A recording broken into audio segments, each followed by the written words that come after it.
수사 무마 의혹을 받는 서해해경이 국회의원 질의에 대해 위법성을 검토한 것으로 드러나 파문이 커지고 있습니다. 정당한 감시 활동을 압박하려 한 것 아니냐는 비판이 나오고 있습니다. 한덕수 대통령 권한대행이 미국의 관세 폭탄이 예정된 기아차 광주 공장을 찾아 생산 현장을 점검했습니다. 조기 대선 출마를 두고 여론이 초롱이고 있습니다.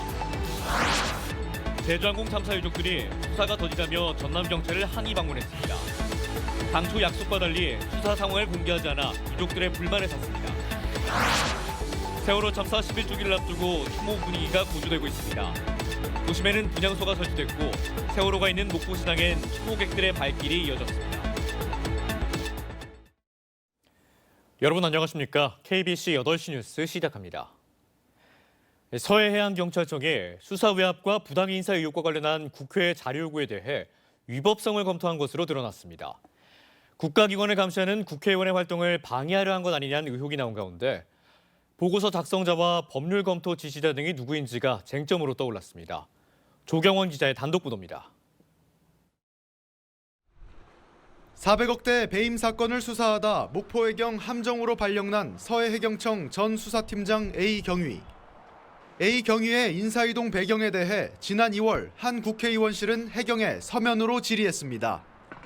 배임 사건 수사 대상자가 이명준 서해해경청장 고교 동문으로 알려지면서 청장이 수사를 무마하기 위해 인사 조치를 했다는 의혹이 일었기 때문입니다. 서해해경은 A 팀장이 담당한 사건과 인사이동 사유, 향후 수사 진행 계획 등이 담긴 답변서를 작성했습니다. 그런데 이 과정에서 국회의원실을 대상으로 위법성도 검토한 것으로 확인됐습니다. 답변서 부침 자료를 보면 국회의원이 경찰 인사와 수사에 개입하는 행위는 법적으로 문제될 가능성이 있다고 봤습니다. 구체적으로 국회의원이 인사에 부당한 압력을 행사했다면 청탁금지법상 부정청탁에 해당할 가능성이 높다고 적었습니다. 또 국회의원의 인사 개입은 국회법을 위반한 사항으로 징계할 수 있다고도 적시했습니다. 국회의원의 정당한 감시 활동을 인사 개입으로 치부한 것으로 보이는데 국회의원을 압박하기 위한 것 아니냐는 비판이 나옵니다. 불편한 감독과 감시는 내가 거부하겠다 이런 취지의 의도가 좀 엿보이는 것 같아서 통상적인 법률 검토 내용은 아니겠다 싶어요. 해당 문서의 작성자와 작성을 지시한 사람이 누구인지 묻는 질문에 서해해경청은 답변하지 않았습니다. 수사 무마를 종용한 녹취의 당사자인 B 총경은 지난 11일 대기 발령이 내려졌고 서해해경청장은 현직을 유지한 채 감찰을 받고 있습니다.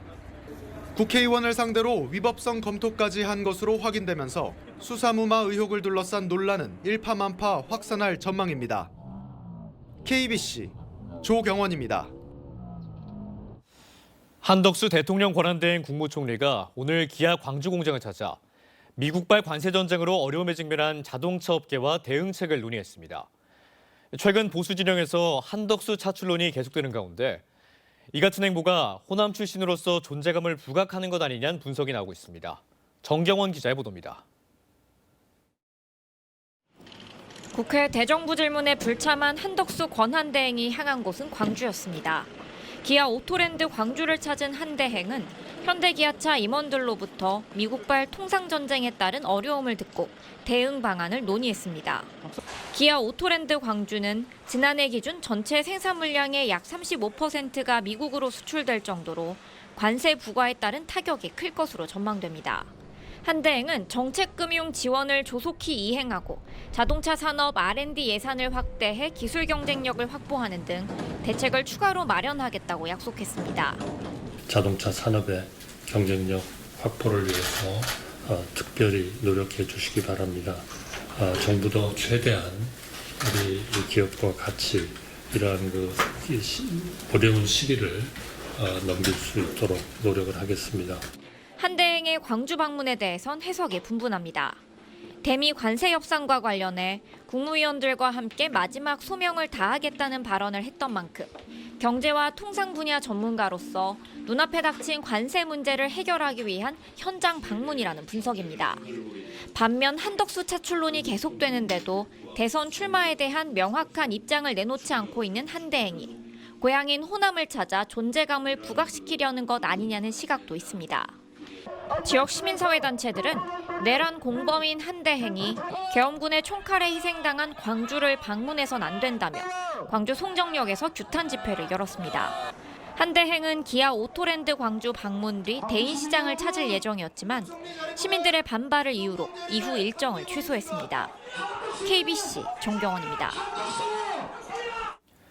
광주시가 광주공항의 국제선 임시취항을 위한 사전협의 신청서를 제출했습니다. 광주시는 오늘 국토교통부에 올 하반기부터 무안공항이 정상화될 때까지 몽골 울란바토르, 베트남 나트랑과 다낭, 중국 옌지와 장자제 등을 오가는 국제선의 임시취항 사전협의 신청서를 제출했습니다. 앞으로 국토부는 검역과 세관, 출입국 관리 등에 관한 협의를 거쳐 국제선 임시운항 허가 기준에 부합하는지 여부를 광주시에 회신하게 됩니다. 흑산공항의 사업 규모가 크게 증가해 기획재정부가 타당성 재조사에 들어갔습니다. 전라남도는 당초 계획된 비행기의 규모가 50인승에서 80인승으로 늘어나 활주로 확대가 불가피해짐에 따라 사업비가 6,400억 원으로 3.4배 증가해 한국개발연구원이 지난 2월 건설사업 타당성 재조사에 착수했다고 밝혔습니다. 지난 2013년 흑산공항 예타 조사에서는 비용 대비 편익이 4.38로 높았지만 이번엔 건설 비용이 크게 늘어나 어떤 결과가 나올지 관심이 쏠리고 있습니다. 당원 투표 50%와 여론조사 50%를 반영하는 더불어민주당의 대선 경선룰 확정에 대해 당내 논란이 잦아들지 않고 있습니다. 일반 국민도 민주당 대선 후보 결정에 참여하는 국민선거인단이 20여 년 만에 폐지된 건데 일부 후보들이 반발했습니다. 이영길 기자입니다. 더불어민주당 중앙위원회가 조기 대선을 앞두고 후보 경선 룰을 확정했습니다. 당원 투표 50%와 일반 여론조사 50%를 합산해 당의 대선 후보를 뽑는 방식입니다. 역선택을 방지한다는 이유에서입니다. 찬성 96.56%, 반대 3.44%로 특별 당규 제정의 건이 가결되었음을 선포합니다. 하지만 지난 2002년부터 국민들에게 후보 선택에 참여권을 준다는 명분으로 운영했던 국민선거인단이 폐지되면서 논란이 일고 있습니다. 김두관 전 의원은 김대중 노무현 정신을 저버렸다며 민주당 경선 불참을 선언했습니다. 김동연 경기지사도 경선 룰이 국민들의 기대를 저버렸다며 안타까움을 나타냈습니다. 민주당의 원칙인 국민 경선제가 무너진 점에 대해서 대단히 안타깝습니다. 무엇보다도 국민 여러분께 실망을 시켜드린 점이 아주 뼈아픕니다. 민주당의 국민선거인단은 일반 국민을 대선 후보 경선에 참여하기에 관심을 높였고 새로운 후보가 국민의 지지로 파란을 일으키기도 했습니다. 실제로 2002년 당내 기반이 약했던 노무현 후보가 대통령에 당선됐고 2012년 정치 변방에 있던 이재명 성남시장이 유력 대권 주자로 떠오르기도 했습니다.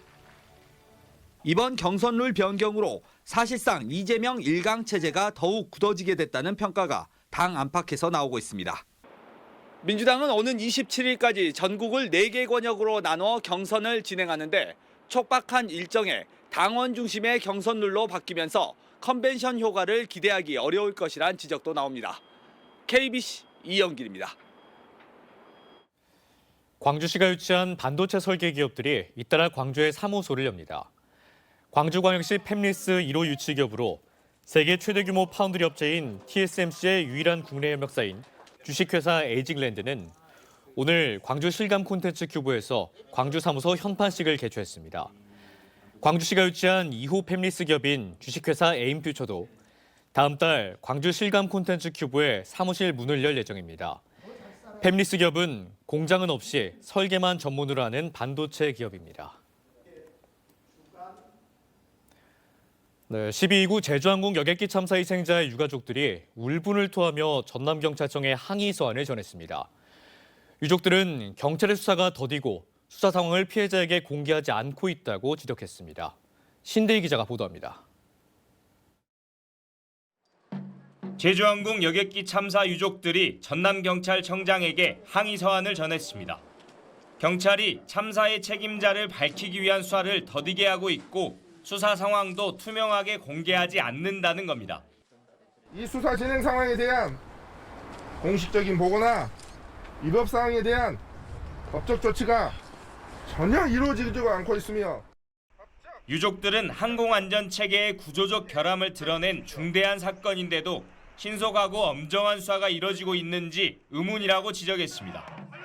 유족에 대한 법률 지원을 하는 변호사 단체도 책임자 한 명도 입건하지 못한 상황이라며 적극적인 수사를 촉구한 바 있습니다.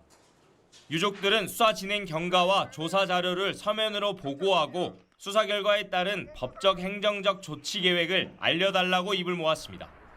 또 수사 상황을 유족에게 정기적으로 설명하는 체계도 마련해야 한다고 간곡히 호소했습니다. 로컬라이저 보강공사 당시 설계, 시공, 감리 및 감독 관청에 대한 수사 범위 및 조사 진행 상황을 공개 요청합니다. 경찰은 제주항공 대표와 공항 관계자 등 50여 명을 참고인으로 조사했고 관제 내용을 비롯한 자료 천여 개를 분석 중이라고 밝혔습니다. 또 콘크리트 방위각 시설이 인명피해를 키웠는지 검증하고 있다면서 철저한 수사와 함께 유족 지원에도 주력하겠다고 전했습니다. KBC 신대입니다. 전남대학교 의과대학이 수업 일수를 채우지 못한 학생에 대한 유급 처분을 예고했습니다.